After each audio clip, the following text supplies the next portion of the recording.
योगिता गावाकडची साधी मुलगी. तिचं घर लहानसं, कोलारू आणि घरची आर्थिक परिस्थिती बेताची. वडील दिवसभर शेतात मजुरी करायचे, आई घरकाम आणि थोडीशी जनावर सांभाळायची. घरच्यांचं स्वप्न होतं मुलगी शिकली तर घराला उभारेल येईल. त्यामुळे आई वडिलांनी कर्ज काढून योगिताला शहरातल्या मोठ्या कॉलेजमध्ये प्रवेश मिळवून दिला. पहिल्याच दिवशी योगिताचं मन धडधडत होतं. शहरातली गर्दी, मोठं कॉलेज, अनोळखी चेहरे, पण तिच्या डोळ्यात स्वप्न होती. पहिल्याच वर्षात योगिता क्लासमध्ये उठून दिसू लागली. तिच्या अभ्यासातला मेहनतीपणा, शिस्त आणि जिद्द सर्वांना भावली. प्रत्येक परीक्षेत ती टॉपर धरू लागली. शिक्षक तिचं कौतुक करायचे. योगिता, तू असंच अभ्यास करत राहिलीस तर भविष्यात नक्की मोठं होशील. संध्याकाळी मुली तिच्या मदतीने अभ्यास करायच्या, पण तरीही तिच्या मनात एकच काळजी नेहमी कुरडत होती. मी अपयशी ठरेल तर घरचं कर्ज फेडू शकेल नाही. तर दुसऱ्या वर्षी त्यांच्या क्लासमध्ये एक नवा विद्यार्थी आला, रोहन. देखणा, आत्मविश्वासी आणि मोकळा स्वभाव. सुरुवातीला योगिताने तिच्याकडे जास्त लक्ष दिलं नाही, पण एका प्रोजेक्टच्या निमित्ताने ते दोघे एकत्र आले. हळूहळू गप्पा वाढू लागल्या.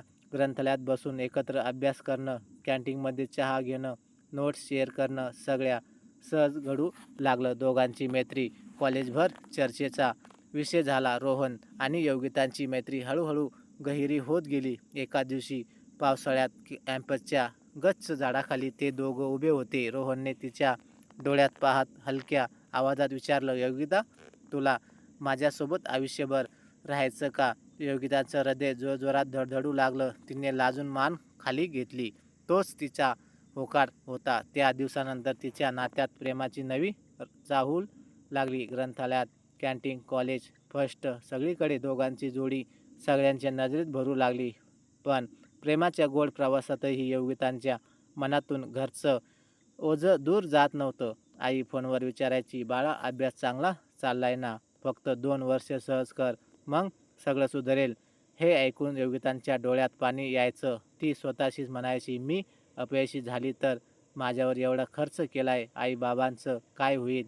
रोहनला कधी कधी ती गोष्ट सांगायची, पण तो नेहमी हसून म्हणायचा, अंग काळजी करू नकोस, मी आहे ना तुझ्यासोबत. तिसऱ्या वर्षात मात्र रोहनच्या वागण्याच्या बद्दल दिसू लागला. तो आधीसारखा योगितासोबत वेळ घालवत नव्हता. त्याचे नवीन मित्र झाले होते. त्याला वेगळ्या गटात फिरताना पाहून योगिता अस्वस्थ व्हायची. एका दिवशी तिने थेट विचारलं, रोहन, तू माझ्यापासून दूर का जातोय? तो हसत टाळून गेला, अगं काही नाही, अभ्यासात व्यस्त आहे. पण योगितांच्या मनाला शंकेचं बीज पेरलं गेलं होतं. काही दिवसांनी योगिताने रोहन कॉलेजच्या मागच्या गेटजवळ दुसऱ्या मुलीसोबत पाहिलं.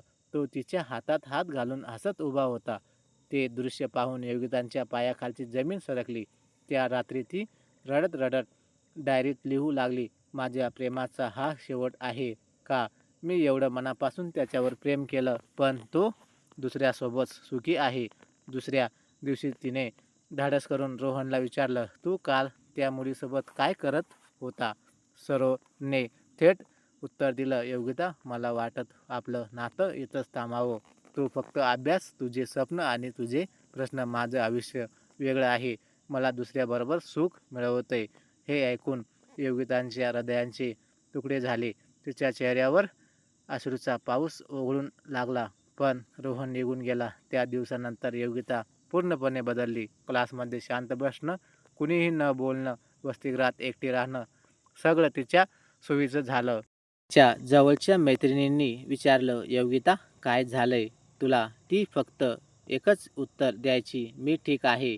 पण यातून ती दिवसेंदिवस तुटत चालली होती. रोहनचा विश्वासघात, घरचं ओझं, अभ्यासाचा ताण, सगळं मिळून तिचं मन खोल अंधारात बुडू लागलं. सेमिस्टरची परीक्षा जवळ आली होती.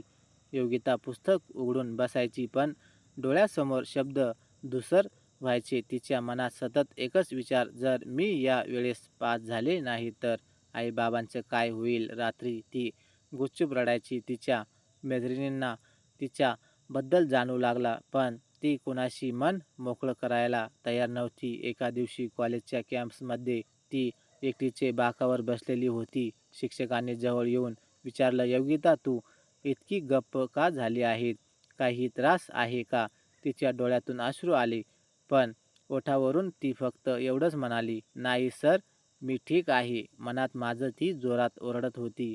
कोणी माझं ऐकून घेतलं असतं तर त्या रात्री वसतिगृहात सगळ्या मुली गप्पा मारत होत्या, पण योगिता मात्र खिडकीजवळ बसून चंद्राकडे पाहत होती. तिच्या डोळ्यातून पाणी वाहत होतं. तिने डायरी उघडली आणि शेवटची नोंद केली. आई बाबा, मी तुमचं स्वप्न पूर्ण करू शकते नाही. माझं आयुष्य संपतंय, पण माझं प्रेम, माझं अपयश आणि माझं दुःख तुम्हाला त्रास द्यायला नको म्हणून मी हा निर्णय घेते. मला माफ करा. डायरी उशिरा खाली ठेवून तिने जगाचा निरोप घेतलं. पहाटे वसतिगृहात सगळ्या मुली उठल्या, पण योगिता अजूनही झोपलेलीच दिसली. मैत्रिणीने हाक मारली, योगिता उठ ना, कॉलेजला जायचं. पण तिच्याकडून काहीही प्रतिसाद आला नाही. दरवाजा उघडून आत गेल्यावर सगळ्या थिजल्या. योगिता शांत पडली होती. तिच्या चेहऱ्यावर दुःखाचे शहाणं होतं. पलंगावर तिची डायरी उशिराखाली सापडली. बातमी वाऱ्याखाली पसरली. संपूर्ण कॉलेजमध्ये रडण्याचा, हृदयाचा आवाज घुमू लागला. शिक्षक, मित्र, सध्याही कुणाच्याच डोळ्यात अश्रू थांबत नव्हते. इतकं हुशार, हसरी मुलगी, तिने असं का केलं? सगळ्यांच्या मनात एकच प्रश्न होता. प्राचार्यांनी वर्गात उभं राहून सांगितलं, विद्यार्थ्यांनो, आत्महत्या हा उपाय नाही. तुम्हाला कुठलाही त्रास असेल तर आम्ही आहोत. बोला, पण आयुष्य संपण्याचा विचार कधी करू नका. योगितांच्या मृत्यूची बातमी ऐकून रोहन हादरला. त्यांच्या मनात अपराधीची जवळजवळ सुरू झाली. त्याने स्वतःला आरशात पाहून विचारलं, माझ्या स्वार्थी निर्णयामुळेच का तिने हा टोकाचा पाऊल उचलला? त्यांच्या डोळ्यातून अश्रू थांबत नव्हते. तो कॉलेजच्या लोकसभेत उभा राहून सगळ्यासमोर फक्त एकच वाक्य म्हणाला, मी दोषी आहे. मी तिला समजून घेतलं नाही. आज माझं मन आयुष्यभर रक्तबंबाळ झालंय. योगितांचं निशब्द शरीर गावात आणलं गेलं. आईने मुलीला पाहताच ऊर फुटून रडायला सुरुवात केली. बाळा, तू असं का केलंय? तुझ्या आईला सोडून कशी गेलीस? वडील निशब्द होते, पण त्याच्या डोळ्यातून गार अश्रू गळत होते. गावकऱ्यांनी पाहिलं. पूर्ण व्हावीत म्हणून मुलीला शहरात पाठवलं आणि शेवटी परत आली ती थंड शरीर घेऊन. गावात आणि कॉलेजमध्ये सगळीकडे चर्चा सुरू झाली. कोणी म्हणायचं तिने प्रेमात अपयश झालं म्हणून असं केलं. कोणी म्हणायचे घरचं ओझं आणि ताण पेटला आला नाही म्हणून हा निर्णय घेतला. पण खरं कारण फक्त योगितालाच माहीत होतं. तिच्या डायरीतले शब्द वाचून सगळ्यांना समजलं. तिला फक्त आधार हवा होता, थोडं प्रेम हवं होतं आणि समजून घेणारं माणसं हवी होती. योगिताच्या मृत्यूचे कॉलेज प्रशासन जागं झालं. काउन्सिल सेल सुरू केला गेला. विद्यार्थ्यांची चर्चा करण्यासाठी मानसशास्त्राला बोलावलं गेलं. शिक्षकही विद्यार्थ्यांच्या मानसिक आरोग्याबद्दल जास्त जागरूक झाले. मैत्रिणी एकमेकाकडे पाहून म्हणाल्या, आपण एकमेकी सोबत नेहमी मोकळं बोलायला हवं. आतल्या वेदना मनात घडवून ठेवल्या तर त्या जीवन घेण्या ठरतात. रोहनचं मन शांत बसत नव्हतं. तो रोज योगितांच्या फोटोसमोर उभा राहून म्हणायचा, योगिता, मी तुला दुखावलं, तुझ्यासाठी मी काय करू? त्याने ठरवलं की आयुष्यभर तिच्या आठवणीसाठी तो समाजात काहीतरी चांगलं करेल. त्याने कॉलेजमध्ये विद्यार्थ्यांसाठी मेंटल हेल्थ क्लब सुरू करण्याचं काम हाती घेतलं. योगिताच्या जवळच्या मैत्रिणी तिच्या स्मृतिप्रित्यर्थ ठरवलं, आम्ही आता कुणालाही एकटं पडू देणार नाही. कुणाला त्रास झाला तर त्याचं मन ऐकून येऊन त्या सगळ्या मुली मिळून योगिता फाउंडेशन स्थापन करत. तिथं विद्यार्थ्यांना मोफत समुपदेशन मिळू लागलं. योगितांच्या मृत्यूने सगळ्यांना एक धडा दिला. जीवन कितीही कठीण असलं तरी त्यातून मार्ग असतोय. आत्महत्या कधीही उपाय नसतो. ती फक्त वेदना संपवत नाही तर जवळच्यांच्या आयुष्याला जखमा देऊन जाते. प्राचार्य शेवटच्या लोकसभेत म्हणाले, योगिताने आयुष्य सोडलं, पण तिच्या कहाणीने आपापल्या आयुष्यात कसं वाचायचं हे शिक्षक.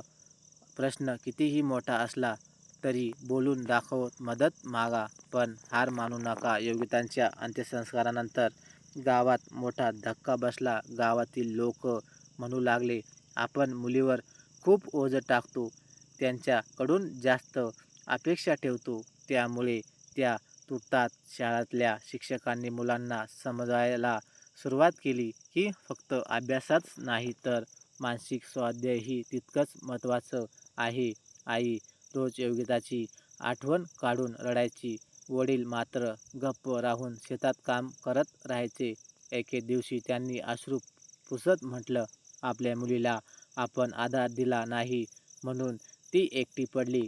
आता गावातील इतर मुलींना असं होऊ देणार नाही. त्यांनी गावातल्या पालकांना एकत्र करून मुलीशी मोकळेपणाने बोला ही मोहीम सुरू केली.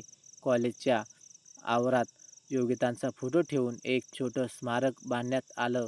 त्यावर लिहिलं होतं, योगिता जी सर्वांच्या चेहऱ्यावर हसू आणायची पण स्वतःच्या वेदनात मनात दडवून ठेवली. दरवर्षी तिच्या स्मृतिदिनी कॉलेजमध्ये मेंटल हेल्थ अवेअरनेस डे साजरा केला जाऊ लागला. विद्यार्थी, शिक्षक आणि पालक मिळून शपथ घेत, आता कुणीही एकटं पडणार नाही. योगितांच्या मृत्यूनंतर रोहन पूर्णपणे बदलला. तो आधीसारखा बेजबाबदार राहिला नाही. त्याने स्वतःच्या चुका मान्य करून विद्यार्थ्यांना समजायचा सुरुवात केली. प्रेम म्हणजे फक्त आनंद नाही तर जबाबदाऱ्याही असते. कोणाचं मन तोडू नका, कारण त्याची किंमत आयुष्याने मोजावी लागू शकते. रोहन आता कॉलेजमध्ये तरुणांसाठी प्रेरणादायी भाषण देऊ लागला. योगितांच्या मैत्रिणीला तिच्या नावाने एक पुस्तक प्रकाशित केलं, अपूर्ण स्वप्न. त्यात योगितांच्या डायरीतलीही काही पाने, तिच्या कविता आणि तिच्या आठवणी लिहिल्या गेल्या. हे पुस्तक वाचून अनेक विद्यार्थ्यांच्या डोळ्यात अश्रू आले, पण त्याचबरोबर एका नवा विचारही जन्माला आला, आपण बोलून दाखवलं तरच मन हलकं होतं. योगितांच्या घटनेनंतर समाजात बदल दिसू लागला. पालकांची मुलांवर फक्त अभ्यासासाठी दबाव करणं कमी केलं. शाळा कॉलेजमध्ये समुपदेशन केंद्र सुरू झाली. सगळी म्हणू लागले, योगिता गेली खरी, पण तिच्या कहाणीने आपल्याला शिकवलं की जीवनाची किंमत किती मोठी आहे. गावात आपण पालक मुलं दर रविवारी एकत्र बसून गप्पा मारू लागले. पूर्वी फक्त अभ्यास, गुण यावर चर्चा व्हायची. आता मात्र मन कसं आहे, ताण कसं आहे हेही विचारलं जाऊ लागलं. गावाच्या शाळेत शिक्षकांनी योगितांच्या आठवणीत मोकळं मन नावाचा उपक्रम सुरू केला. तिथं मुलं त्यांची भावना निबंध, कविता, गाण्यातून व्यक्त करू लागली. योगितांच्या कॉलेजमध्ये दरवर्षी योगिता मेमोरियल अवॉर्ड दिला जाऊ लागला. हा पुरस्कार त्या विद्यार्थ्याला मिळायचा जो केवळ अभ्यासात नव्हे तर इतरांना मदत करण्यात, त्यांची अडचणी ऐकण्यात पुढाकार घ्यायचा. संपूर्ण कॅम्पस तिचं नाव आदराने उच्चारू लागलं.